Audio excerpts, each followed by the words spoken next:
I have seen and heard enough of the Pacers. I believe they are mentally finished. I think they have realized they cannot compete with this Heat team, and I believe that will manifest itself one more time in the closeout Game 5 back in Indianapolis tomorrow night. Stephen A. Smith, when your quote-unquote star, Paul George, continues to reach game after game for what I consider weak and lame post-game excuses, that's when I know a team is done. And I'm putting quote-unquote around star because by the game, I'm losing more and more respect for Paul George's rise into stardom. He wasn't there when this team needed him the most last night. And I'm sorry to say that, but it's just the truth.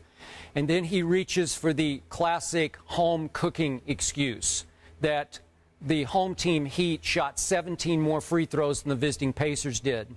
They deserved to shoot 17 more free throws. They were the aggressors. They were the attackers. They just played harder and smarter and with more confidence than the visiting team did. So I don't want to hear that one. And I don't want to hear Paul George point another finger at Lance Stephenson saying, you're messing with the wrong dude here. That dude was guarded by Paul George. And if he's as good or great a defender as I keep hearing people say that he is or should be, then he would not allow LeBron James to torch him for 32 points on 13 of 21 shooting. I'm sorry, don't point at Lance, point at you. And I go back to Game 2, and I don't want to get too deeply into this, but I thought Paul shouldn't have brought up after the game that he blacked out during the game and then he had to go through the concussion protocol. I think that, as a leader of that basketball team, hurt that team's psyche going forward into Game 3. Okay. And then let me finish with Mr. Hibbert. Such a nice man, such a gentle giant. But Stephen A., do you realize for the 6th time in his last 21 games, he goose-egged last night? That's 6 times in 21 games that a man who went for 19-9 in Game 1 of this series and was the difference maker in the one victory for the Pacers in this series, when I thought the Heat just didn't take them very seriously. But how do you go from 19-9 to goose-egg? I don't know. I'm done with Roy, who then took another shot at Frank Vogel after the game and said, I wasn't included enough in the game plan. Baloney. I'm sorry. I'm not buying it. It's just another loser's lament excuse from the Pacers, who are mentally and now physically shot against the Heat. As much as I would love to disagree with you, here's what I'm looking at. The Indiana Pacers shot better from the field than the Miami Heat. They shot better from three-point range than the Miami Heat. They out-rebounded the Miami Heat. They had more assists than the Miami Heat. And they still lost. By 12? I mean, they still lost. Yeah. And let's not negate bringing up Chris Bosh and the impact that he had, because Eric Spoelstra called his number. You remember I was saying Chris Bosh is better than this. He's got to show up, and boy, did he show up last night.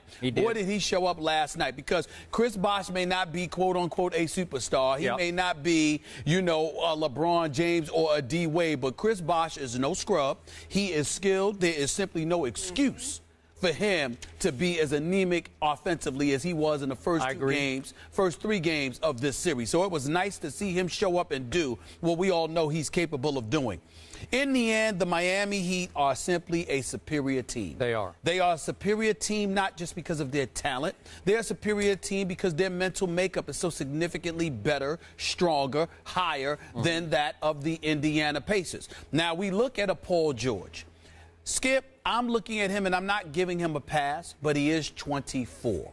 And when I look at him in his youth, and I say he's just going through some growing pains right now. You had elevated yourself to star status, tinkering to a superstar range. Yep. You got all of that hype coming into this season. Everybody was looking for y'all to be the #1 seed and to have home court advantage and to go into the playoffs strong. But those last 2 months of the regular season was really what doomed them. I believe that those last 2 months had not happened, this series would be tied 2-2 right now, and Miami would still probably win, but it wouldn't be as lopsided. It wouldn't be such a foregone conclusion. I mean, let's look at this. Right now, we're waiting for the finals. I mean, we're not thinking about the East. Yeah. I mean, we're not thinking. I almost feel sorry for the folks that got to go to Indianapolis, because why bother? This series is over. It's over because they're an inferior team. I don't have as much of a problem with Lance Stephenson talking as everybody else did because he has to do what he feels he needs to do to inspire himself. But you can't talk the talk and then don't score until 5 minutes are left in the game. That's just embarrassing. So he got embarrassed last night. But I still believe in Lance Stevenson. Roy Hibbert, good Lord, I really don't know what else to say. I can honestly sit here with you, Skip, in front of your face and tell you I have absolutely no explanation for how putrid, how horrendous his offense has been. Don't point the finger at Frank Vogel. I mean, Larry Bird gets to, because when you think about the mental makeup of the team, you've got to find a way as a head coach to peel that out. And Larry Bird has a right to look at Frank Vogel once the season's over, which he will. But when you look at Roy Hibbert, you don't take shots from beyond 7 or 8 feet for the most part. Most of the time it's 5 feet and in. You're 7 feet 2, and you can't score. I mean, I owe Kwame Brown an apology. You do? I mean, I can't bring up Kwame Brown anymore. And it's sad because I'm in Miami the other day, and I know Roy Hibbert was, taking a bit aback. I mean, he shook my hand, but then he put his head down. No, he wasn't happy to see me. But damn it, I ain't happy to see how he's playing. Because listen, who's been praising the Indiana Pacers for most of the season? It's been me. And they have just been such a disappointment. Like I said, before the series even began, they didn't even deserve to be in the Eastern Conference Finals as far as I'm concerned. And it's all just a disappointment to me.